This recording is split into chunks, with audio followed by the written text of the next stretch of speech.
Bonjour à tous, j'ai le plaisir de vous accueillir. Je suis Amélie Leclerc, je suis la directrice de Digital 113 et nous sommes là pour vous présenter le plan d'action 2025 de Digital 113.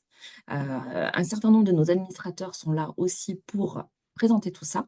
Dans un premier temps, moi, ce que je voulais vous dire, c'est pourquoi Digital 113 existe. Notre mission première, c'est de fédérer les entreprises de la filière numérique en Occitanie pour les aider à se structurer, à partager, à grandir et à se développer au-delà des horizons actuels, pour aller le plus loin possible. Les valeurs qu'on partage tous ensemble et qui nous permettent de faire avancer le cluster, c'est bien entendu le partage. C'est une éthique de fonctionnement, une éthique de relation entre nous et de vraiment de bienveillance. Et puis l'engagement. On croit à ce qu'on fait et on met tout en œuvre pour que, pour que les ambitions de notre conseil d'administration puissent être mis en place. Voilà, ah bah c'était moi. Françoise, je te laisse la parole pour parler des ambitions de Digital 113. Bonjour à tous, merci beaucoup Amélie. Donc effectivement, je vais vous parler un petit peu d'ailleurs pour démarrer du contexte dans lequel nous évoluons tous. Bon, je pense que ça ne surprendra personne si on se dit que 2024 a quand même été une année marquée par pas mal d'incertitudes, que ce soit des incertitudes économiques, politiques, qui ont amené beaucoup d'instabilité.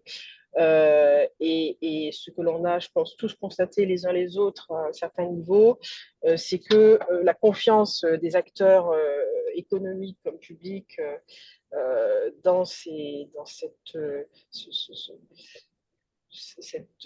économie-là est quand même limitée et freine énormément les investissements. Donc, le secteur du numérique a été relativement résilient, avec quand même une croissance supérieure à celle du PIB national, mais très nettement en baisse par rapport à 2024. Et on s'attend à ce que 2025, il y ait une relance modérée, mais qui soit attendue aussi parce que l'ensemble des secteurs sur lesquels le numérique a un impact a besoin de poursuivre ces transformations numériques, ces transitions numériques, ces évolutions numériques.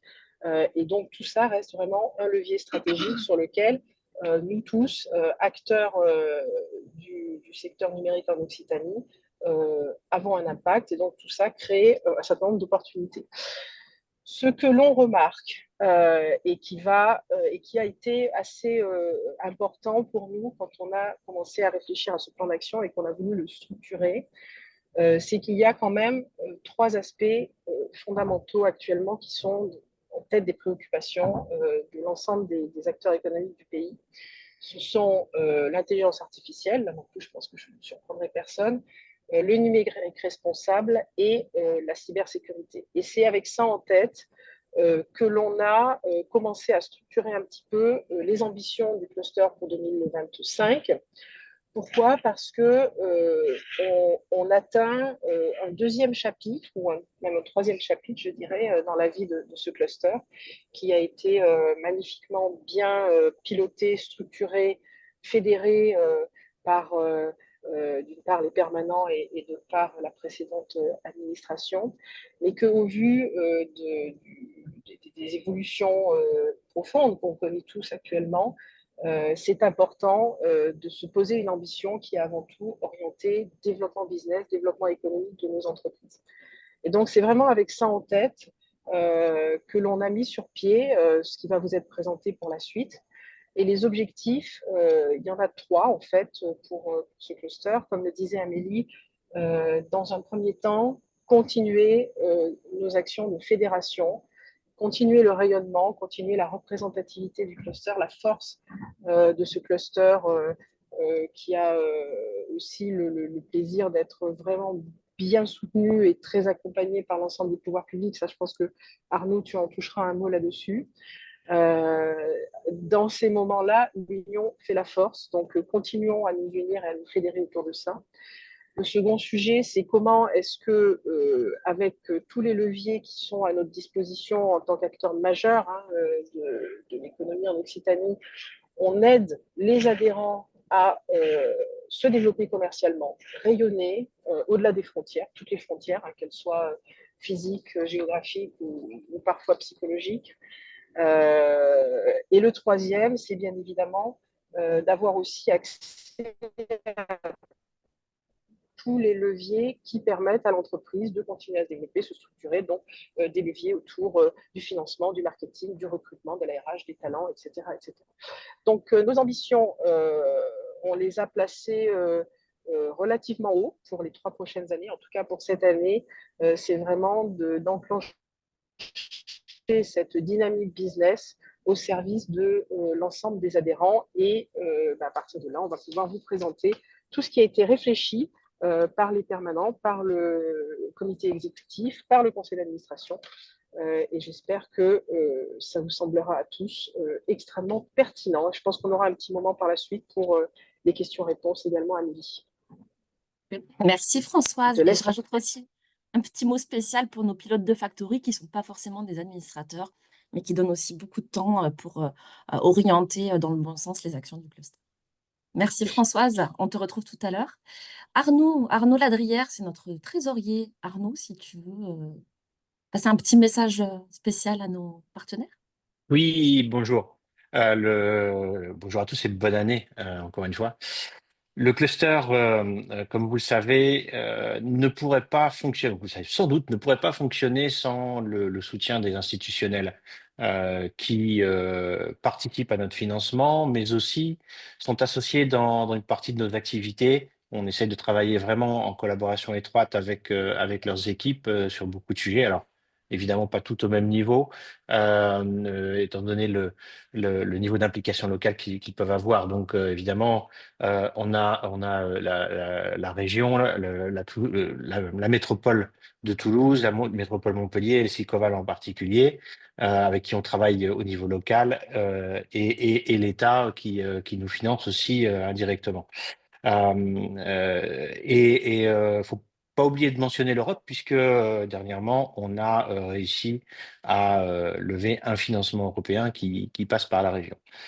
Le deuxième levier important de nos soutiens, et là aussi sans eux, il serait très difficile d'équilibrer nos comptes tout bêtement, et ils nous soutiennent là aussi d'un point de vue financier, mais aussi en organisant des activités, en fournissant des services à destination de nos adhérents avec des remises sur un certain nombre de leurs offres qui sont intéressantes, auxquelles vous avez accès, et en organisant aussi des sessions d'information, d'échange sur plein de sujets qui, évidemment, ont trop numérique et parfois leurs activités et métiers respectifs. Donc, on va en voir certains aujourd'hui qui vont vous parler un peu de leur implication dans Digital 113. Et donc, je voulais principalement remercier EDF, Groupama, Groupe Letton et le groupe SNCF qui nous soutiennent. Et n'hésitez pas, je lance un appel, hein, si votre groupe, si vous appartenez à un grand groupe ou même à une grosse PME qui a les moyens et l'envie de sponsoriser Cluster, de se faire connaître au travers de nos activités, n'hésitez pas à nous contacter. Merci. Merci Arnaud, tout à fait. On a plusieurs programmes, vous allez les voir, et chacun permet de se rendre visible sur des sujets qui peuvent l'intéresser, la transformation numérique, la mixité, l'innovation. Enfin voilà, il y a vraiment et le numérique responsable. Voilà, il y a plein de possibilités de soutenir le cluster tout en faisant profiter son entreprise. Françoise vous a présenté nos ambitions, quelques chiffres pour que vous compreniez bien Digital 113. Digital 113, c'est un objectif de 350 entreprises à la fin de l'année 2025. Nous sommes actuellement 13 permanents et 40 chefs d'entreprise qui nous gouvernent. Et cette année, on a un budget très ambitieux d'1,8 million. Alors, on va essayer de le réaliser. Comme l'a dit Françoise, il y a des difficultés budgétaires qui se profilent, donc on fera du mieux possible. Alors, peut-être qu'on n'attendra pas dans 1,8 million, mais en tout cas, ils nous permettent de soutenir l'ambition qu'on a, de pouvoir vous accompagner, vous emmener encore plus loin dans toutes vos actions et aussi au bénéfice de l'économie régionale d'abord. C'est une équipe donc de 13 permanents, je vous l'ai dit, vous les voyez là, ils sont tous à votre disposition, à votre service. Chacun a des spécificités.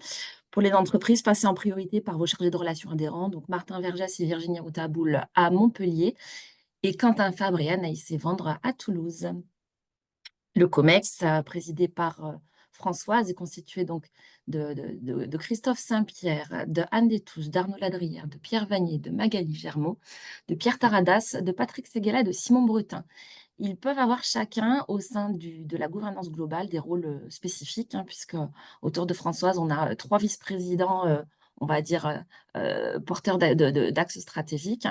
Donc, Christophe sur tout ce qui est la relation à l'écosystème aux donneurs d'ordre, Gaël sur la partie relations aux adhérents, et puis Anne sur toute la relation emploi-compétences.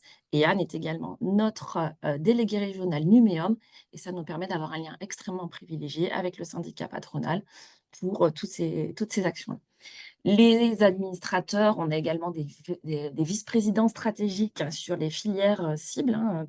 Je ne pourrais pas citer tout le monde, mais j'ai donné par exemple Simon Bretin sur la partie transformation numérique et agri-agro, Patrick Séguéla et Pierre Vanier sur l'intelligence artificielle et l'innovation, Karim Sedawi sur le secteur public, par exemple, et le bâtiment.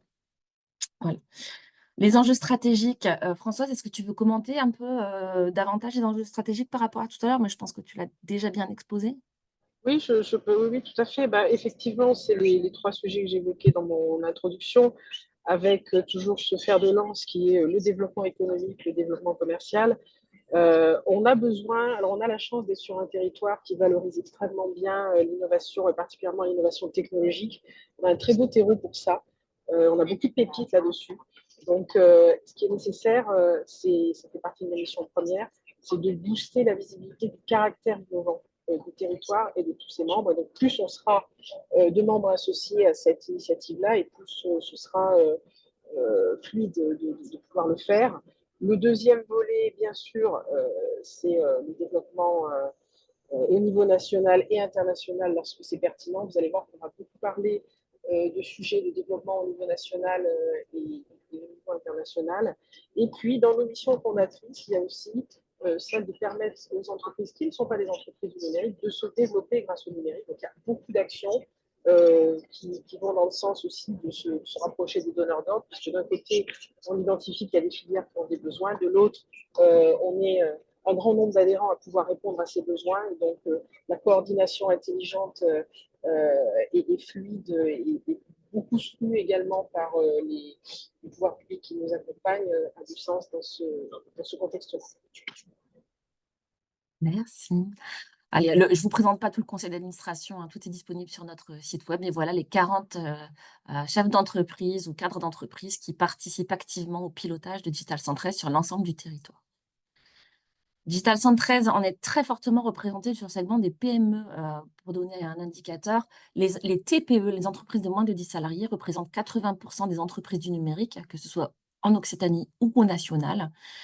Chez nous, elle ne représente entre guillemets que 48% puisque notre segment à nous, c'est la PME. Donc, on a une surreprésentation très importante sur la PME qui est l'entreprise de croissance par excellence, qui peut inspirer la TPE et qui a effectivement les interactions idéales avec les autres membres de notre cluster que sont les écoles, les universités, les centres de formation, les laboratoires de recherche et également les plus grosses entreprises. Voilà, la représentation géographique, elle est extrêmement typique du numérique en Occitanie, hein, rien d'extraordinaire. C'est vraiment comme ça qu'est la représentation et Numéum pourrait en témoigner. Sur la composition également de ces entreprises, on a une représentation très forte sur les éditeurs de logiciels. L'Occitanie est une région, hein, c'est, je crois, la 3e région française en matière de numérique, presque bientôt la 2e, et très, très fortement représentée sur les éditeurs. Françoise, tu as déjà présenté les ambitions. Je te donne la parole pour que tu puisses donner comment ces ambitions, on va les structurer au sein des 6 programmes du plan d'action. Oui, effectivement. Donc, derrière ces ambitions, il y a besoin aussi d'arriver avec des éléments qui sont structurés et structurants pour tous. Donc, du coup, les premiers programmes tournent autour de la transformation numérique des filières. Le second est tout ce qui est autour du numérique responsable et durable. Le troisième, RH, talent et diversité. Et on va voir que la donne n'est pas du tout la même, et les enjeux ne sont pas du tout les mêmes en 2025 qu'ils l'ont été au cours des années précédentes. Et puis, toujours ce fameux mot d'ordre, booster la croissance, permettre de l'innovation et aller se tourner vers de l'international. Merci Françoise. Et donc pour tout ça, le cœur du réacteur, c'est ce que Gaëlle va vous présenter dans quelques instants, c'est notre programme d'animation et d'accompagnement des entreprises du numérique. Et l'ensemble de ces programmes nous permettent effectivement d'être forts et fortement présents auprès de notre écosystème régional pour la structuration et la visibilité de la filière du numérique. On vous présentera également dans quelques instants. Gaëlle, je crois que c'est à toi de nous parler de ce programme. Bonjour à tous et meilleurs vœux pour ceux que je n'aurais pas encore croisés. Donc, je suis moi-même vice-président chez Digital 113, mais plus particulièrement en charge des sujets de développement, de rayonnement de l'association et du développement de la relation adhérent. Donc, pour développer cette relation, on a quand même plusieurs axes. Il y a un axe qui est le networking, donc en fait se rencontrer, faire en sorte d'avoir de l'échange entre les adhérents. Il y a aussi, vous avez aussi des représentants qui sont des CRA chez nous, donc qui sont les différentes personnes qu'on a nommées tout à l'heure, qui permettent aussi de comprendre vos besoins, d'être au plus proche de vous et d'avoir cette logique de proximité avec chaque adhérent. Donc là, cette année, on a trois événements, enfin, on a un événement majeur qui est le Members Day, donc c'est là où on réunit tous les adhérents. Ça se passe le 24 juin. Et ça, on aura l'occasion de vous en reparler. On a également régulièrement des digital apéros. Donc, c'est tous les 2 mois normalement, mais ça dépend un petit peu de notre agenda. Les prochains seront le 23 juin sur Toulouse, si je ne dis pas le 23 janvier, pardon, sur Toulouse, si je ne dis pas de bêtises, et le 30 janvier sur Montpellier. Ce sera entre midi et 2. Et vous avez également les digital dinners, qui sont d'autres formats, qui sont plus des tables rondes avec des sujets inspirants. Ce qu'on a voulu là cette année pour les digital apéros, c'est de redonner aussi un petit peu plus de dynamique sur les sujets qu'on va aborder. Donc, c'est pas uniquement boire entre soi et reparler des sujets qu'on aura évoqués la semaine d'avant avec ses collègues de bureau. C'est aussi avoir des sujets inspirants, donc potentiellement des partages d'adhérents sur des thématiques qui vous intéressent. Et ça peut toucher au développement commercial, ça peut toucher la digitalisation de votre propre entreprise. Donc, c'est assez ouvert.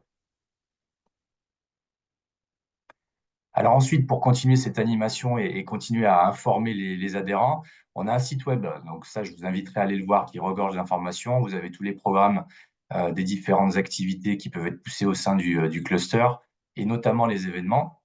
Vous avez une newsletter hebdomadaire qui est rondement menée par l'équipe marketing du cluster, donc notamment pilotée par Maud, où vous retrouvez également toutes les actualités du cluster, des factories. Donc les factories, j'y reviendrai un petit peu après. Et puis, bien entendu, les événements que l'on peut organiser. On a également un Slack en interne. Donc là, c'est plus pour avoir des échanges au quotidien sur les différentes thématiques qui sont abordées par le cluster. Et bien entendu, on relaie les informations sur les réseaux sociaux, LinkedIn, etc. Donc là, je vous ai évoqué les factories. Ça, c'est un petit peu le nerf de la guerre au sein de Digital 113. C'est là où on va pouvoir évoquer nos sujets de prédilection. Donc typiquement, moi, je vais vous parler de la factory usage des données et de l'intelligence artificielle dans laquelle je suis copilote.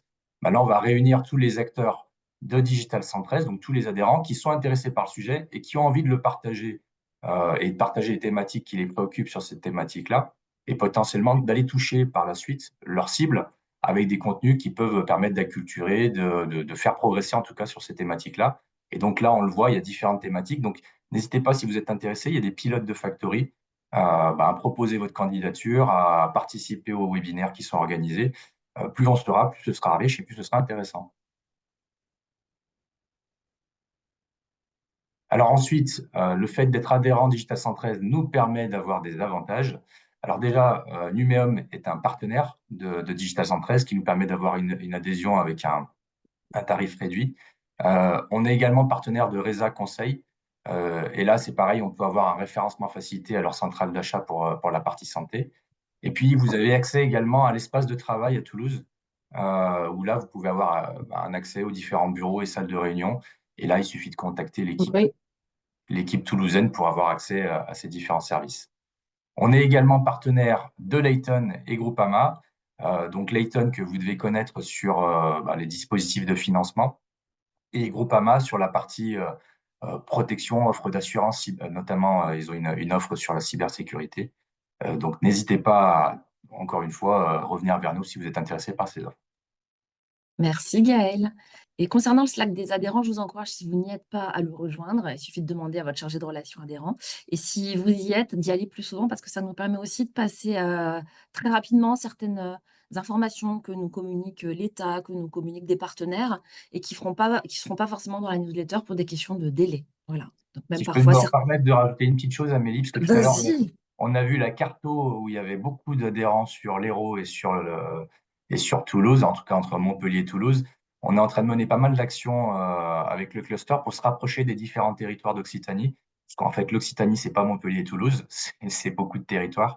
Et on fait en sorte de développer les adhésions sur ces différents territoires, parce qu'on a quand même une ambition. Là, on a à peu près 300 adhérents. C'est de passer à environ 600 adhérents d'ici 3 ans.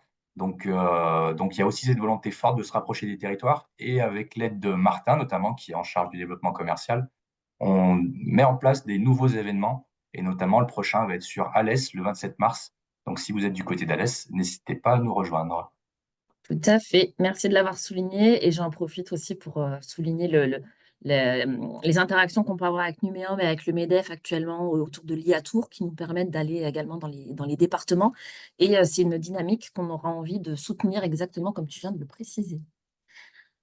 Un dernier point sur les salons, peut-être, Gaël? Eh ben, un dernier point sur les salons. Effectivement, on participe à plusieurs, alors je ne vais pas tous les citer, mais on organise des participations Digital 113 à plusieurs salons. L'idée, c'est aussi de vous faciliter l'accès à ces différents événements en ayant des tarifs négociés, en ayant des accès, des entrées également potentiellement, alors soit offertes, soit à des tarifs réduits. N'hésitez pas à nous faire remonter vos idées de salon. Alors, on l'a déjà fait un petit peu un panel de tous les salons auxquels Digital 113 pourrait participer. Mais s'il y a des salons qui vous intéressent sur lesquels vous dites qu'il y a un intérêt fort, n'hésitez pas à le remonter aux équipes de Digital 113 pour qu'on puisse les flaguer et éventuellement déterminer s'il y a un intérêt à ce qu'on participe. Tout à fait. Merci, Gaël. Et puis, bah, encore à toi, dis donc. Tu vois, ça n'en finit pas. Alors, On si fait c'est un trop de choses. sujet intéressant, c'est l'offre de service. Parce qu'en fait, pour vous aider aussi à développer votre activité, il y a un certain nombre d'offres de services qui sont poussées par les équipes de Digital 113. Il y en a une qu'on a voulu mettre en avant, qui est la relation presse. Alors, à laquelle alors, je suis mis en avant parce que je suis un gros consommateur de relations presse. Mais je vous le dis parce que moi-même, ayant eu des réticences au démarrage sur la relation presse, j'y suis passé, j'en suis content. Ça fait 3 ans quasiment que je bosse sur ce sujet-là avec le chargé de presse qui est basé qui est basé à Montpellier, qui s'occupe de la zone de Montpellier sur ces thématiques-là. Et chaque année, ça fait 3 fois qu'on passe sur TF1, donc je pense que c'est un bon retour d'expérience. Et c'est pas très cher au regard de ce que ça peut permettre d'apporter derrière. Donc, n'hésitez pas à vous renseigner. Il y a d'autres services, et ça, je laisserai l'équipe en parler, mais là, on a voulu faire un focus sur un service en priorité. Tout à fait. Donc, quelques services, hein. On est organisme de formation certifié Calliope. On a une offre de, de portage de formation qui fonctionne extrêmement bien. C'est-à-dire que si vous avez quelques formations à délivrer dans l'année à vos clients, mais que vous ne voulez pas être Calliope parce que c'est un process lourd, voilà, on fait ce qu'on appelle la gestion externalisée de la formation qui vous permet de pouvoir faire en sorte que la formation soit financée par les financeurs de formation. Et puis, par ailleurs, comme on est aussi organisme de formation nous-mêmes, nous développons des formations originales. Et notamment en ce moment, dans le cadre du FEDER, on en reparlera dans quelques instants, on a une formation sur tout ce qui est le pilotage de projets d'IA en conformité avec la IACT, mais également se former à la directive NIS2. Et puis, l'offre de sponsoring, donc tu en as déjà parlé tout à l'heure, Arnaud, je ne reviens pas dessus, hein. La meilleure porte d'entrée pour ça, c'est soit vos chargés de relations adhérents, soit passer directement par un administrateur ou par moi. Sur le programme suivant, la structuration et la visibilité de la filière numérique, donc c'est le programme qui est l'ouverture et l'interaction avec l'écosystème. Je vais excuser Christophe Saint-Pierre, notre vice-président en charge des relations partenariales, qui malheureusement a un impératif ce matin, il ne peut pas être avec nous. Donc, je vais prendre le relais pour lui. Donc, l'objectif de ce programme, en fait, c'est d'assurer le maximum d'interaction entre le cluster et toutes les structures qui nous entourent, au bénéfice, bien entendu, de nos adhérents. Donc, on va retrouver toutes les structures du développement économique, notamment avec lesquelles on va avoir des interactions sur l'innovation, sur l'international. Quentin vous en reparlera peut-être tout à l'heure, ou Françoise. Sur les acteurs de l'emploi, donc ça, sur notre axes de travail autour de tout ce qui est RH talent diversité. Mathilde, Anne, Magali sont très actives sur le sujet. Les salons, on en a déjà parlé. Beaucoup d'interactions avec nos partenaires institutionnels qui nous soutiennent fortement, on l'a déjà dit, hein, la région, l'État, les collectivités territoriales, qui nous soutiennent, j'ai envie de dire financièrement, mais pas exclusivement, puisque ils nous encouragent aussi, ils nous facilitent des mises en relation. Ils appuient nos interactions, par exemple avec des acteurs de l'innovation comme les laboratoires et dont Anity. Et spoiler alert, on va renforcer nos relations entre Digital 113 et Anity pour augmenter les interactions entre les PME et le monde de la recherche. L'international, bien sûr, on en reparlera, hein, Françoise a donné un gros focus sur ce sujet-là, elle y reviendra. Et puis, bien sûr, toutes les organisations professionnelles. On travaille beaucoup avec les pôles et clusters, avec les syndicats patronaux, dans toutes les branches au travers du programme Digitalis Future qu'on vous présentera dans quelques instants. Puis, on a l'ambition également de renforcer nos actions avec d'autres structures de type French Tech, CPME, Leader, MEDEF, etc. L'objectif de tout ça, c'est de nous assurer d'une excellente représentation de la filière numérique. Quoi qu'on en dise, la filière numérique, c'est encore une filière qui est jeune et qui n'est pas toujours très bien comprise par les autres filières, par les pouvoirs publics, etc. Parce que c'est aussi une filière qui bouge très très vite, avec des technologies, des enjeux qui bougent extrêmement rapidement. Et ce qu'attendent aussi nos partenaires, c'est qu'on puisse faciliter pour eux la compréhension des enjeux des entreprises du numérique. Ça, on va le faire notamment dans nos relations avec les partenaires institutionnels, avec les fédérations patronales, et dans l'animation du contrat de filière numérique mis en place par la région Occitanie et co-signé par la région Digital 113, Numéum et la Mêlée, sur lequel Digital 113 prend une part importante, et en particulier sur le numérique responsable, mais pas que. On assure une présence d'acteurs du numérique dans divers jurys, que ce soit des jurys d'école, des jurys de sélection d'entreprise, etc., des jurys dédiés au financement, pour assurer une bonne compréhension de ces sujets-là. On assure effectivement votre présence dans des salons spécialisés, et idéalement en France et également à l'étranger. Et puis, on va développer encore nos outils de cartographie, donc vous connaissez ou pas, notre cartographie intelligence artificielle qui est disponible sur notre site web en accès libre. L'objectif, c'est d'aller encore plus loin pour rendre encore plus compréhensible et visible la filière numérique. Bien, il est temps de passer la main à Simon qui va vous parler de notre programme dédié à la transformation numérique. Merci Amélie, et bonjour à toutes et tous. Et donc, moi, je vais vous emmener aux confins, ou en tout cas à la rencontre des différentes filières, puisque, comme on a dit plusieurs fois, le secteur numérique, c'est aussi un secteur qui aide les filières à se transformer. Même si on parle beaucoup d'IA, la réalité, c'est que beaucoup d'entreprises ont encore besoin de passer ce gap-là. Alors, le programme phare dans ce sujet de transformation numérique, c'est le programme Digitalis Future, qui est né il y a 5 ou 6 ans à peu près, pendant la période Covid. Et on a donc un retour d'expérience assez important maintenant, ce qui nous a permis de faire un petit lifting, on va dire, une cure de jeunesse de ce programme, et de le faire évoluer pour répondre à la fois aux attentes de nos partenaires filières et évidemment de celles de nos adhérents, puisqu'encore une fois, un des sujets, c'est de faire en sorte, comme l'a très bien dit Françoise tout à l'heure, de développer les connexions en Occitanie entre les demandeurs, finalement les entreprises des différents secteurs, et les adhérents experts que nous sommes. Alors pour faire ça, on a écouté nos partenaires filières, on travaille beaucoup sur ces sujets avec les pôles, les fédérations, les syndicats, ainsi de suite, et qui étaient toujours frustrés des programmes que nous faisions qui duraient un temps long, volontairement long, 3-4 mois, mais finalement pas assez long, et eux ont voulu tisser ce lien-là tout au long de l'année, et vraiment sur un lien dans le temps, parce que vous en conviendrez, la transfo digitale, c'est un sujet qui évolue continuellement. Et le deuxième point, c'est de faciliter, encore une fois, la mise en relation entre nos adhérents experts dans ces filières-là et les secteurs en tant que tels. Et donc, on a fait le choix de mettre le focus, d'avoir des événements qui font dorénavant s'animer tout au long de l'année sur 6 filières principales, avec des filières secondaires dont je parlerai dans un instant.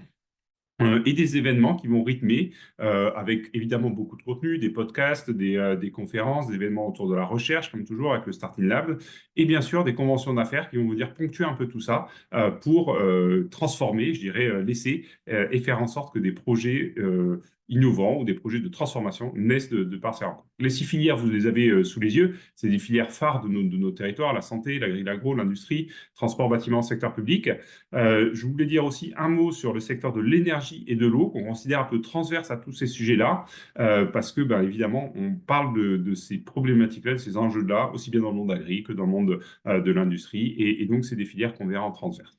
Un dernier point pour vous dire que, évidemment, les enjeux que Françoise a bien notés et qui sont dans nos têtes à tous, la cyber, l'IA, même chose, c'est chez transverse, et on fera des focus, notamment au travers des factories, pour aider ça. Alors évidemment, pour animer ça, on a besoin de temps, donc du temps de vous qui êtes adhérents pour nous aider à animer tout ça. On a besoin de sponsors, évidemment, ça peut être vous, ça peut être des partenaires filières, pour animer tout ce secteur-là et faire en sorte que toute notre économie se digitalise ici en Occitanie et qu'on continue à rester les meilleurs dans ce secteur, je dirais, métiers traditionnels grâce aux technos du numérique. Voilà ce que je voulais dire là-dessus. Ok, Occitanie, je peux en parler aussi un petit peu. Donc ça, c'est une démarche qu'on a voulu transpartisane. L'IA, vous en entendez parler tous les jours, souvent avec des enjeux de vulgarisation très forts, avec plein d'acteurs qui en parlent. L'IA, c'est quand même un des cœurs technologiques des acteurs du numérique. Et donc, on a souhaité réunir l'ensemble des acteurs, que ce soit les acteurs syndicats, branches, clusters, pour dire essayons d'avoir un discours commun, n'essayons pas de faire 20 événements, mais plutôt un événement avec un contenu un peu plus travaillé, un peu plus poussé, et surtout des retours d'expériences concrets, parce que vulgariser, c'est bien, c'est important, mais montrer concrètement à quoi sert l'IA dans une PME, dans une ETI, quels sont les risques, et ainsi de suite, c'est quelque chose qu'on a fait. Donc, on a lancé l'événement sur Toulouse, enfin, en tout cas, la démarche sur Toulouse et Montpellier, là, en cours de déploiement sur les territoires, comme l'a dit Gaël tout à l'heure, Nîmes, Perpignan, on espère Rodez, il y a eu Auch aussi avec le MEDEF. Voilà, l'idée, c'est vraiment d'essayer d'unir un peu toutes les forces pour que vraiment les acteurs économiques s'emparent de ce sujet-là et ne restent pas, un, à la merci des grands acteurs américains, et deux, avec des éléments concrets pour décider, pour agir et passer à l'action dans leurs organisations. Voilà, et dernier point pour moi, je vais vous parler du IDIH. Alors, je vais le dire comme ça, mais avec une grosse pointe d'espoir, c'est ce truc un peu administratif, là, poussé par l'Europe, qui vise à faciliter la digitalisation des secteurs hautement innovants sur notre territoire. Et chez nous, les secteurs hautement innovants, chez nous en Occitanie, c'est surtout la mobilité, évidemment, avec tout le sujet aéronautique, l'agriculture, l'agroalimentaire et la santé.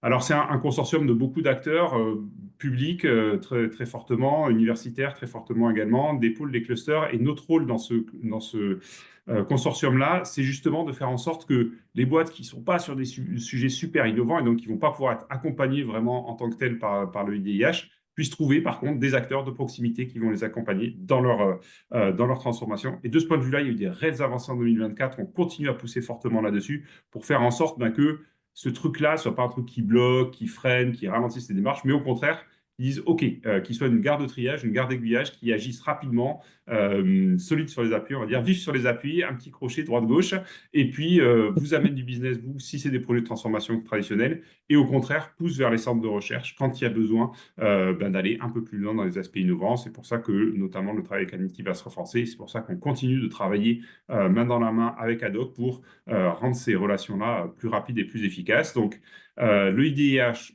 pour faire simple, c'est un consortium, une gare de triage pour aiguiller des projets de transformation classique très rapidement vers des experts du numérique, évidemment nos adhérents, et des projets un peu plus innovants vers des guichets de financement, vers des centres de recherche. Et de ce point de vue-là, n'hésitez pas à prendre contact avec notamment Angélique, qui est le point de contact chez nous, pour vous aider à y voir plus clair et accompagner vos prospects, vos clients dans ces démarches d'innovation et de transformation. Merci Simon.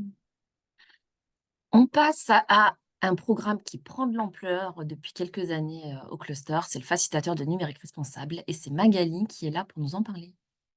Absolument. Bonjour à toutes et tous.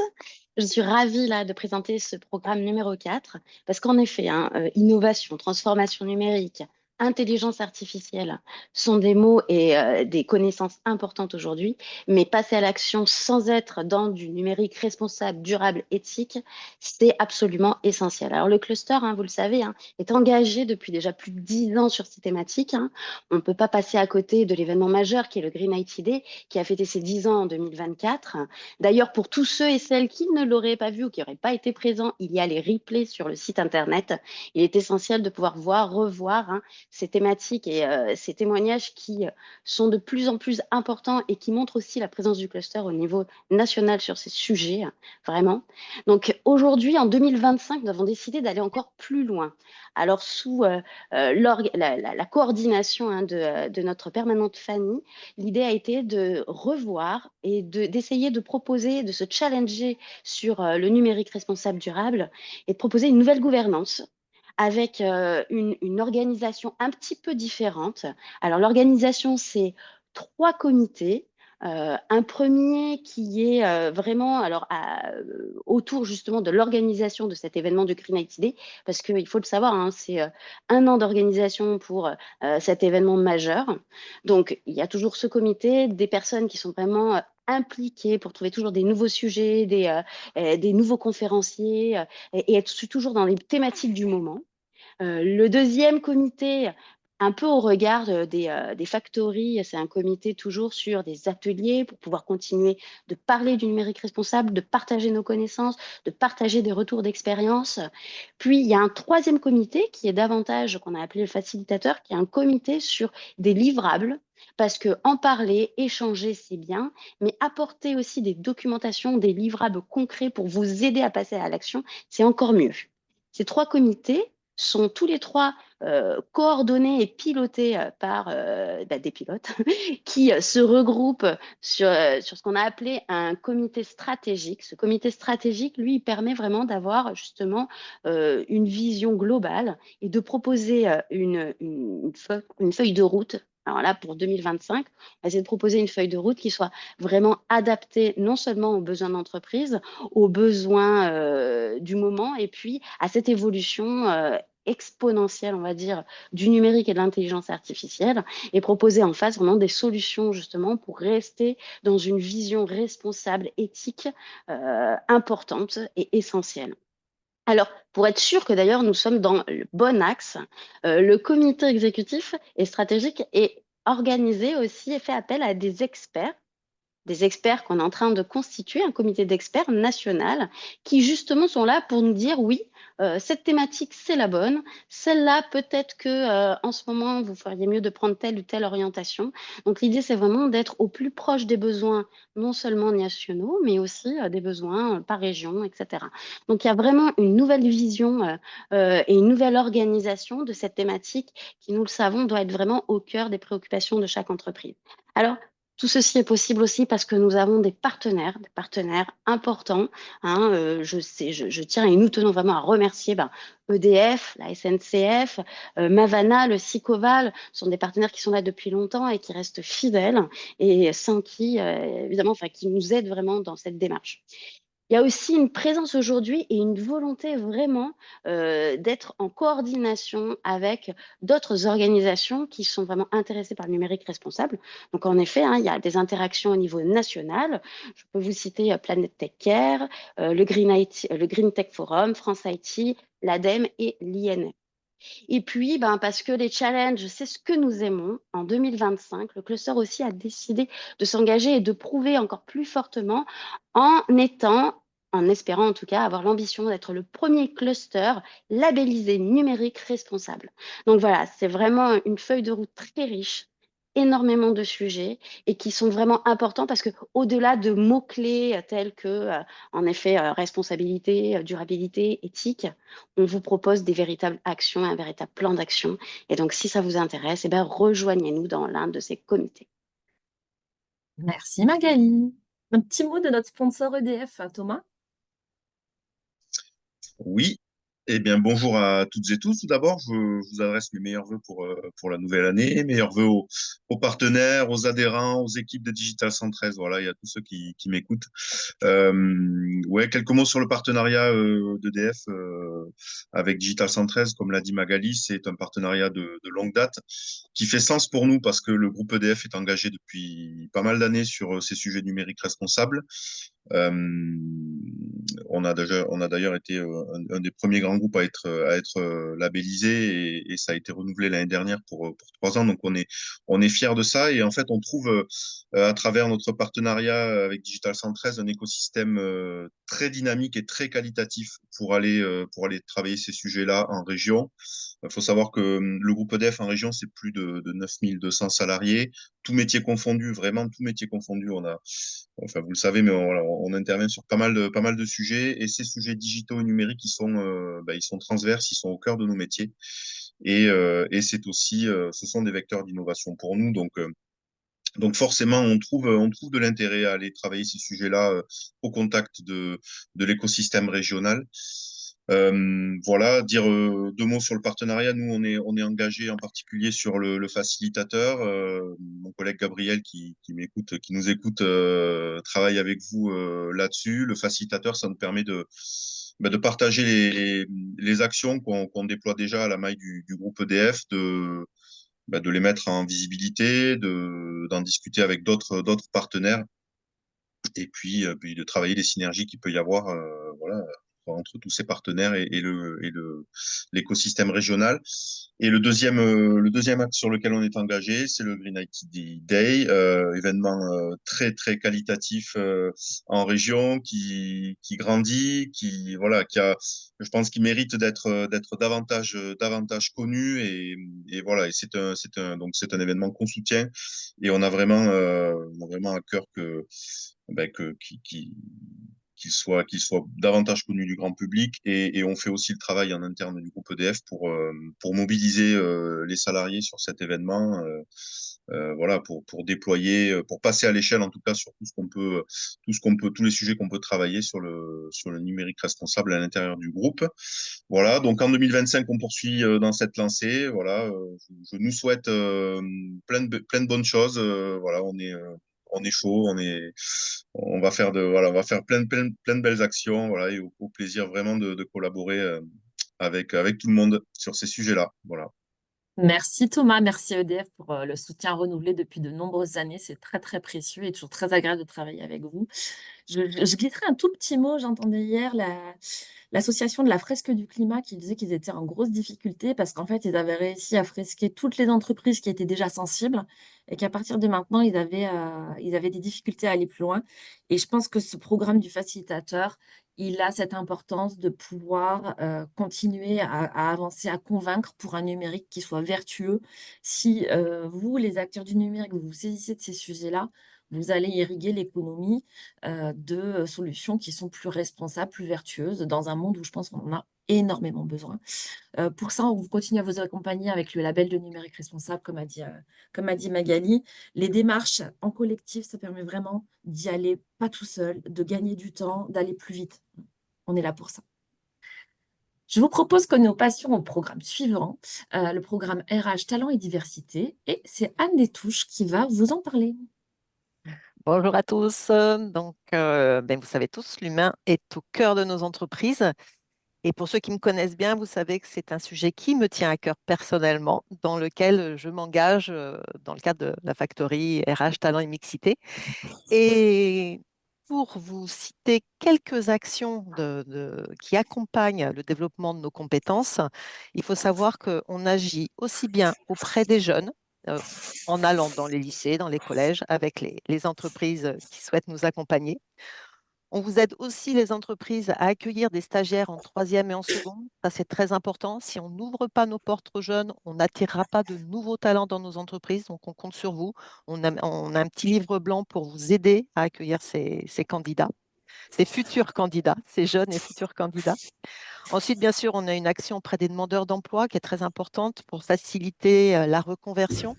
J'en parlerai un peu plus tout à l'heure, mais c'est vraiment un axe majeur parce que la reconversion de professionnels dans nos métiers est primordiale pour faciliter un autre sujet très important qui est la mixité, l'inclusion, la diversité. Donc là, on a un programme très fort chez Digital 113 qui concerne la valorisation des femmes dans nos métiers. On ne peut pas se priver de cette mixité pour nourrir nos entreprises et nourrir les solutions qu'on va offrir à nos clients. Donc, il faut accueillir des femmes dans nos entreprises. Je sais que vous êtes tous partants pour, mais il faut les trouver. Donc, on fait des actions pour vous aider à les trouver. Et entre autres, on a un programme qui s'appelle Femmes Digitales, qui est animé par notre Magali, on est contente de retrouver, qui est de retour parmi nous, donc c'est trop chouette. Donc, de Magali et de Mathilde Larson, bien sûr. Et ce programme, il est soutenu par Septéo, grâce à un soutien financier et aussi de la fondation HG. Ça a été obtenu dans le cadre d'une réponse à un appel à projet que Mathilde a mené de main de maître. Et cette année, nous avons été encore plus présents sur le champ de la mixité avec une amplification de notre podcast Femmes Digitales. Donc, ce sont des interviews qui sont faites par Magali Germont et qui représentent des belles réussites de femmes dans nos métiers qui sont disponibles donc sur les plateformes de streaming audio. Et c'est fondamental de pouvoir communiquer sur ces sujets-là. Voilà. Après, on a aussi des actions pour permettre à nos RH de rencontrer des OF qui vous accompagnent aussi bien pour la formation de demandeurs d'emploi que pour la formation continue et qui vous permettent aussi de recruter à travers différents profils. Et c'est important aussi d'acculturer nos RH à de nouvelles méthodes pour se diversifier, pour être plus attractifs. Donc, on a aussi un rôle, on organise des réunions régulières pour informer et partager les bonnes pratiques entre nous. C'est important parce qu'on a vraiment besoin de donner une belle visibilité de nos métiers du numérique auprès de tous. Merci Anne. Et oui, tu Ouais. voulais Non, compléter. non, je voulais effectivement parler des comment faciliter les recrutements. Donc, on a beaucoup de programmes qui nous permettent de faciliter les recrutements. On a Thalys, qui est un job board qui est disponible sur la page jobs.digital113.fr dans laquelle vous pouvez poster vos offres et qui seront relayées, si je ne dis pas de bêtises, sur Digital Skills, puisque Digital Skills, c'est le job board dont notre cluster est à l'initiative et qui a été repris par la région et qui est porté par le CARIFOREF, où on retrouve les offres d'emploi, où on retrouve les candidatures de demandeurs d'emploi, vraiment axées sur les métiers du numérique. Et on retrouve aussi tous les facilitateurs pour pouvoir accompagner dans les métiers du numérique. Et on retrouve toutes les formations qui accompagnent les demandeurs d'emploi pour venir dans nos métiers. Donc, c'est vraiment Digital Skills et Thalys, c'est vraiment des outils très importants pour vous si vous êtes en recherche de nouveaux profils.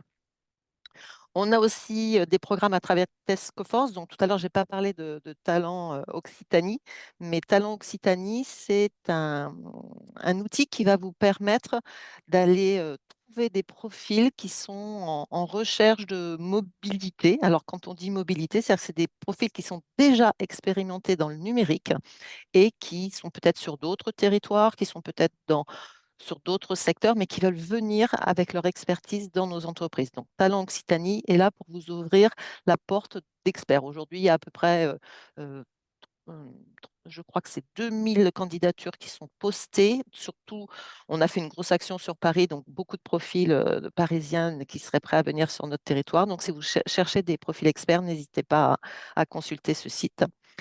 On a aussi dans la reconversion donc, notre action numérique emploi, donc reconversion des profils expérimentés vers les métiers de la tech, où là, on est vraiment acteur Digital 113 et Numéum, bien sûr, puisque c'est un dispositif Numéum et France Travail. Ce sont vraiment les acteurs primordiaux pour activer ce dispositif qui a pour objectif d'accueillir les projets des candidats en recherche d'emploi dans nos métiers du numérique et d'organiser des coachings individuels pour ces candidats en réunissant un binôme complémentaire venant du monde de l'entreprise du numérique, donc vous, et du monde de l'emploi. Donc, ça peut être France Travail, ça peut être l'APEC, ça peut être les missions locales, ça peut être tout l'écosystème des conseillers emploi. Et ce binôme va apporter le conseil attendu par les candidats pour pouvoir promouvoir leur projet, soit en leur conseillant comment mieux rédiger leur CV, comment mieux mettre en valeur leurs expertises, comment trouver peut-être des compétences complémentaires qui sont attendues par nos entreprises. Ça, c'est fondamental. Aujourd'hui, il y a tout un travail qui va être fait sur aller chercher, parce qu'on sait que le recrutement, il y a eu une baisse de 30 l'année dernière sur notre territoire. OK, mais on sait qu'il y a toujours des créations d'emplois, qu'il y a toujours des besoins. Et là, ce qu'on va aller faire, c'est qu'on va aller chercher. On a recruté une personne. Il faut savoir que Numéum et la fédération Syntec ont mis un budget pour pouvoir recruter sur chaque territoire une personne qui va aller interviewer chaque entreprise pour connaître ses besoins en compétences, aussi bien pour recruter, aussi bien que pour monter en compétences leurs salariés, puisqu'il est hébergé par Atlas. Et l'objectif, il est double, il est aller informer les candidats sur les compétences qui sont attendues et aller informer les OF sur les compétences attendues pour que leur formation aujourd'hui en reconversion soit compatible avec vos besoins. Voilà, donc ça, c'est vraiment les points très, très importants. Et il faut savoir qu'on a aussi un axe qui est très important, c'est maintenir l'emploi dans nos entreprises et de fidéliser nos salariés. Et là, on a un partenaire très fort qui est Groupama et qui permet de soutenir votre marque employeur à travers des offres d'assurance très compétitives pour les adhérents Digital 113, puis avec des garanties qui sont très performantes pour vos collaborateurs. Et bien, n'hésitez pas à les contacter pour voir avec eux comment fidéliser, avoir des outils complémentaires pour fidéliser vos collaborateurs. Merci Anne, je crois que Tony va t'embaucher. Hein, Tony? C'était pour faire le lien, Tony. Je te C'était tends la parfait. main, Tony. À Il n'a toi plus de rien à jouer. dire. Merci beaucoup, Anne. Merci beaucoup. C'est à moi, c'est ça? Oui, c'est à toi. Meilleurs vœux à tous. Je suis très fier d'être là ce matin avec vous. Nous sommes très fiers parce que je porte la voix de Groupama. Meilleurs vœux à Digital 113, meilleurs vœux à tout l'écosystème, aux adhérents, aux partenaires. C'est vraiment une fierté pour nous, puisqu'en fait, on est partenaire depuis maintenant 2021. Et donc, à ce titre, ça y est, on commence à bien se connaître. Présenter Groupama, vous dire comment on l'a fait si bien. On est un acteur majeur sur le territoire et j'entendais parler d'emploi. Cette année, on a dépassé les 2000 collaborateurs. On a fait 200 recrutements. On a recruté aussi 60 alternants en plus. On a développé des programmes immobiliers pour pouvoir travailler avec nos partenaires sur les départements. À Tarbes, à Foix, dans le Tarn. Voilà, on appelle ce programme-là des maisons Groupama. C'est les maisons qui peuvent aider les adhérents à avoir des salles de réunion, des espaces assez conviviaux pour pouvoir travailler en mode projet. Et puis, comme le disait Anne, aujourd'hui, Groupama, c'est un acteur majeur de l'assurance, mais pas que. Aujourd'hui, on est là pour vous protéger, pour protéger le chef d'entreprise, pour protéger les collaborateurs. Et on a un ensemble de solutions que l'on met forcément au titre du conseil, de la prévention, parce que c'est quand même notre ADN d'assurer, mais aussi que le risque n'arrive pas. Alors que ce soit sur le risque routier, sur le risque cyber, Amélie le sait très bien, c'est que c'est mon dada, l'assurance cyber. Pourquoi? Parce qu'aujourd'hui, on protège la trésorerie des entreprises qui peuvent être cyberattaquées. On travaille également aussi avec les adhérents. Je ne les citerai pas, mais on a des adhérents qu'on vient chercher. Et puis là, ça me permet de faire un petit zoom sur le programme Voltaire que je porte au niveau national, où là, on va rentrer dans la 4e saison qui peut intéresser les adhérents du cluster. Donc, pour la saison 3, on a recruté une start-up de Saint-Jory, au nord de Toulouse, qui fait de la certification de photos horodatées, géolocalisées, pour le rentrer dans la proposition de valeur, dans notre catalogue de services, pour apporter le meilleur service à nos clients. Ça, c'est quelque chose de très important. Et puis, je finirai, j'entendais parler de RSE. Tous ces programmes que l'on porte au quotidien, aujourd'hui, on va être certifié RSE engagé. Voilà, et notre ambition, c'est d'être certifié expert. Et donc, pourquoi? Parce que on est toujours partenaire de Digital 113, mais notre volonté, c'est quand même de laisser le numérique responsable, une planète responsable à nos enfants. Et on est très engagé là-dessus. Et tous les programmes que l'on peut porter sur ces thématiques-là, elles servent notre rayonnement et surtout, elles servent notre planète. Voilà, meilleurs vœux à tous, plein de bons projets. Et puis surtout, n'oubliez pas, la santé avant tout, c'est ce qui va nous permettre, je vois Gaël en train de sourire, mais c'est ce qui va nous permettre de porter l'IA, de porter tous ces projets qui vous intéressent. Voilà, donc n'hésitez pas à nous solliciter pour travailler ensemble. Merci Tony. Et je tiens à dire qu'on a fait le travail en fin 2024 avec les équipes de Groupama, tant sur nos assurances que sur notre complémentaire santé et prévoyance. On a été extrêmement bien accompagnés par des personnes de grande qualité, vraiment à l'écoute, force de proposition. Ça a été simple et fluide et très agréable. Et en plus, au passage, on a une meilleure couverture en gagnant de l'argent. En économisant, pardon. Voilà. Donc, merci pour ça, Groupama. Avant de passer, et ça fait une belle transition entre le programme Voltaire et le sujet suivant, je voulais aussi vous dire que dans le cadre du programme RH Talent et Mixité, on fait aussi partie de 2 consortiums appel à manifestation d'intérêt, ce qu'on a appelé les AMI-CMA, compétences et métiers d'avenir. Il y en a un sur le numérique en santé, qui s'appelle Fury Déméter, et un autre qui s'appelle Osmose, qui vient d'être validé. Alors, il y a encore beaucoup de travail pour poser comment on va avancer, mais Osmose, c'est tout ce qui est compétences et métiers d'avenir dans la cybersécurité. Voilà, donc on est partenaire de ces deux consortiums, et on aura à cœur aussi de venir vous parler de ce qu'on peut faire, soit pour le numérique en santé, en termes de compétences et de formation, mais également sur la cybersécurité. Et puisque tout ça, ça se fait en partenariat avec le monde de la recherche, les universités, CHU, etc., ça me fait une transition absolument incroyable sur le programme suivant, et qui sera le dernier programme qu'on va vous présenter, qui est le programme Adino, soutenu par un financement FEDER. C'est un programme qui vise à booster la croissance des entreprises par l'innovation et l'international. Et pour en parler, je vais donner dans un premier temps la parole à Patrick Seguela. Patrick?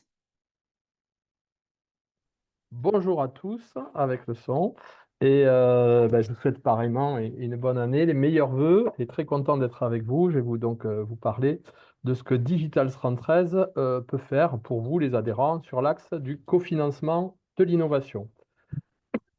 Françoise en a parlé, le financement de l'innovation c'est un gros sujet pour nous, les adhérents, et encore plus en ce moment où on doit innover pour surmonter les crises, préparer l'avenir.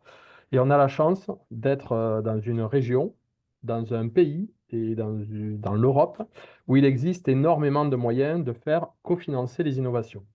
L'idée est de trouver dans Digital 113 un catalyseur et une structure d'accompagnement, un chef d'orchestre finalement pour financer vos projets innovants.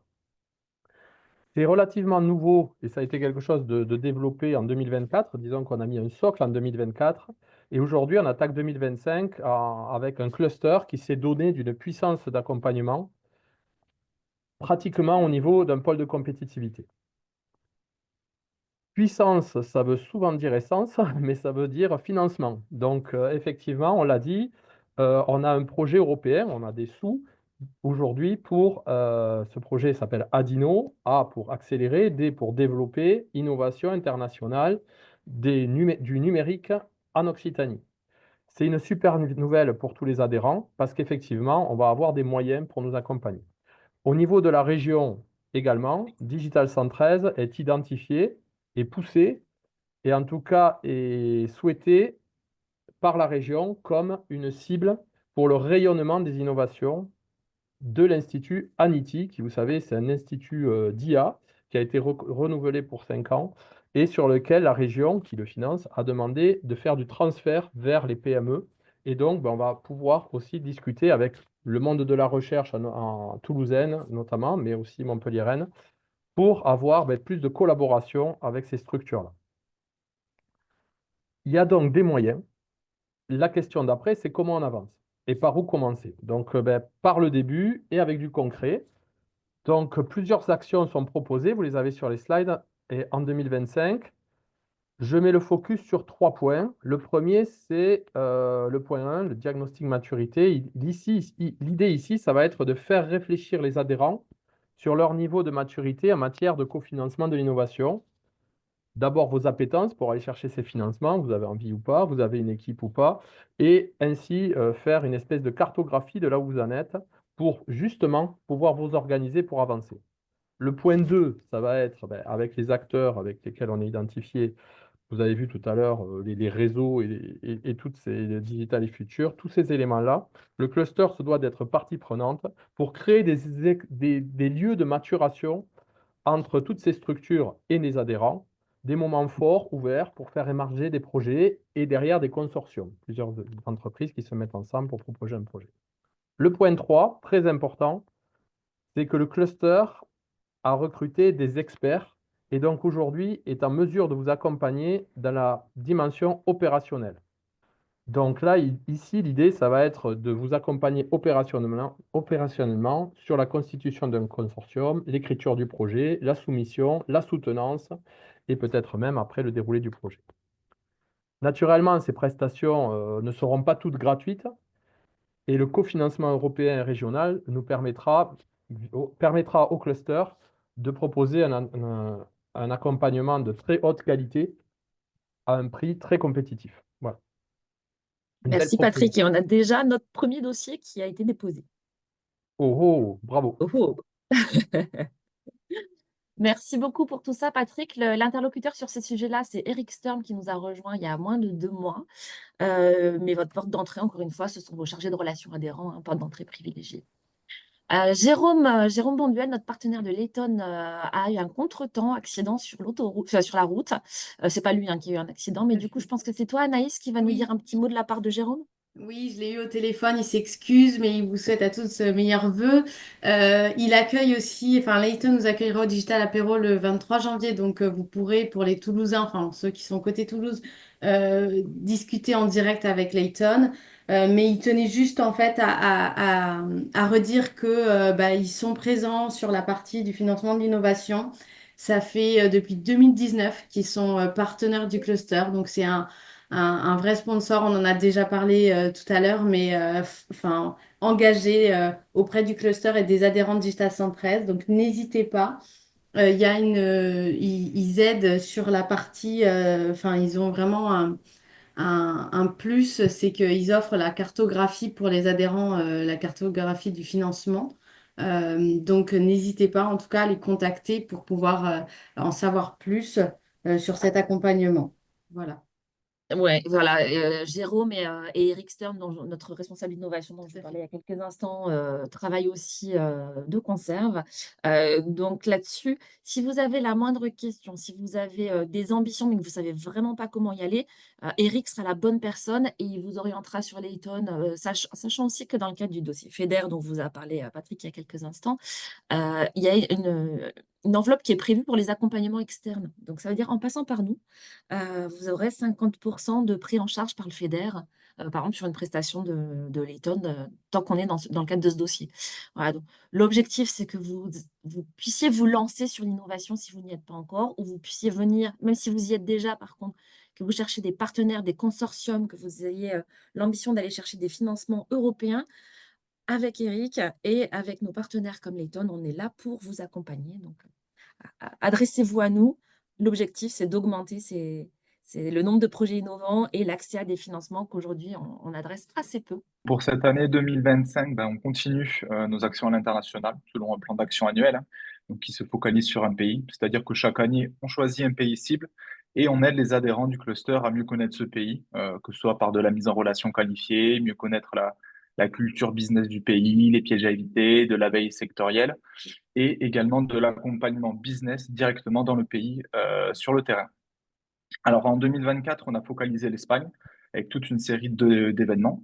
Et pour 2025, on a souhaité faire un peu différent et mettre les bouchées doubles avec un partenariat fort, voire même, on peut dire même très fort, avec l'agence Ad-Hoc et la maison de région Occitanie qui est basée à New York. C'est leur antenne qui est basée à Manhattan. Donc cette année, on va faire un focus sur les États-Unis avec toute une série d'événements que vous pouvez déjà noter dans vos agendas. Donc une table ronde le 25 mars en visio sur spécial États-Unis avec des experts locaux de New York qui seront présents. Des ateliers, des groupes de travail, des factories au mois d'avril et au mois de mai. On doit encore définir les dates. Mais surtout le 20 octobre, une learning expédition qui se déroulera directement à New York avec la maison de région Occitanie avec Stéphanie Lyotte notamment. Donc avec tout ceci, on va également développer pour les adhérents pour 2025 des actions entre guillemets de sensibilisation comme un magazine de l'international sur les opportunités numériques et tech à l'étranger, des podcasts, des guides d'export. Et un autre projet qu'on a fini récemment, c'est la mise à jour de la cartographie des dispositifs de financement, que ce soit au niveau régional avec les contrats entreprises d'avenir, contrat 3S, de la BPI avec notamment l'assurance export, et même au niveau national et européen à travers les fonds, notamment les fonds européens structurels et investissements, comme le FEDER, mais il y en a d'autres comme les interreg, qui soient transfrontaliers, transnationales ou interrégionales et d'autres, notamment comme un peu moins connu qui a été voté lors du CFP 2021-2027 de l'Europe, le I3, le Interregional Innovation Investment, donc là qui rejoint un petit peu la partie innovation que disait Patrick tout à l'heure. Pour cette année 2025, on a vraiment voulu mettre l'accent sur la collaboration. Donc déjà, dans un premier temps, entre les entreprises elles-mêmes, pour vraiment mutualiser des retours d'expérience, des bonnes pratiques, mais également des moyens financiers sur des actions. Notre mantra un petit peu chez Digital 113 et notamment de la Factory internationale, c'est vraiment le développement par la force du réseau. C'est ce qu'il y a de moins cher, c'est ce qu'il y a de plus rapide et c'est ce qu'il y a de plus fiable. Mais surtout, dans un deuxième temps, notre volonté, c'était vraiment, sur l'international, associer Digital 113 à d'autres structures comme ADOC pour vraiment converger les moyens, les énergies vers un objectif commun et ne pas s'éparpiller entre les différents acteurs économiques du territoire. Et pour cela, par exemple, pour donner un exemple concret d'action qu'on va mener en 2025, on travaille en ce moment main dans la main avec ADOC et on travaille toute une stratégie salon professionnel à l'étranger qui sont pertinents pour vous, les entreprises de la tech et du numérique, et vraiment proposer de vraies délégations régionales, de vraies délégations sur des salons qui sont stratégiques pour se développer et surtout pour pas cher.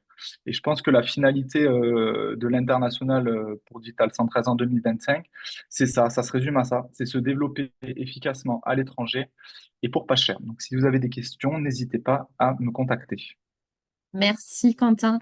Et comme l'a dit Françoise, hein, dans une période un petit peu incertaine, un peu compliquée en France, l'international, ça peut vraiment être un excellent levier pour continuer à développer et à booster votre business. Donc, on est aussi là pour vous accompagner dans le cadre de ce projet FEDER Adino qui est soutenu par la région et financé par l'Europe. Petit mot dans ce que vous avez présenté, Quentin, il a parlé de l'Eurnex.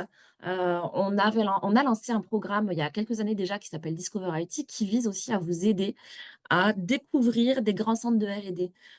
Plusieurs objectifs. Le premier, c'est comment réfléchissent en fait les grosses structures qui pourraient être vos clientes, quels sont leurs enjeux, leurs ambitions, comment eux ils le travaillent, avec qui ils ont envie de travailler, est-ce qu'ils ont des ouvertures sur des partenariats, des consortiums, etc. Donc, on avait commencé en 2019 à Paris, et puis effectivement, le Covid ne nous avait pas permis de renouveler aussi rapidement, mais l'année dernière, on a réussi à remettre en place Discover IT avec une édition à Barcelone, et qui a permis à un de nos adhérents de travailler son implantation aussi à Barcelone. Hein, donc, il y a innovation et développement business. À un autre adhérent de pouvoir poser une base de partenariat, je crois, avec Veolia Akbar. Et puis, les prochaines Learnex ou Business Expedition, puisque l'idée, c'est d'essayer de lier les deux, pourraient se tenir à Madrid, à New York, Quentin vous en a parlé, en Floride.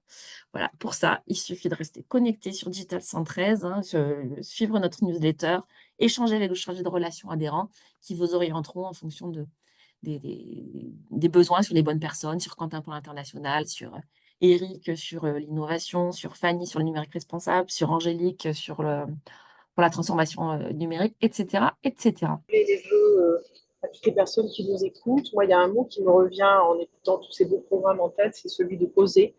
Et je pense que c'est ce qui doit résumer aussi, c'est un peu le fil rouge de tout ce qu'on a voulu mettre sur pied là, sur 2025 et les années à venir. Donc, oser avoir de l'ambition, oser se donner de l'ambition, voir plus loin, voir plus haut, bien sûr, voir plus durable. La tentation, souvent, dans les moments d'incertitude, les moments de disette, c'est au contraire le repli. Le message qu'on veut faire passer aujourd'hui, c'est le message inverse. C'est au contraire, il y a nombre d'opportunités qui existent et le collectif qui est Digital 113 est là pour soutenir, aider, accompagner ces ambitions. Et donc, c'est ce que je nous souhaite à tous collectivement là sur cette année, c'est d'avoir osé faire de l'innovation, d'avoir osé recruter des talents innovants, faire du numérique beaucoup plus responsable, se développer commercialement, bien évidemment. Et sur ce petit mot de la fin, je vous remercie tous de votre écoute et vraiment au plaisir de se recroiser lors de prochains événements. Allez, on va terminer ce webinaire par quelques dates, puisque voilà, donc on vous l'a dit, on vous retrouve le 23 janvier à Toulouse chez Layton et le 30 janvier à Montpellier. Je ne sais plus où ça se passe, est-ce que quelqu'un peut me le dire, hein? Chez Sinox. Chez Sinox, oui, en plus. Pour les Digital Apéro des Vœux, ça se passera le midi pour une fois.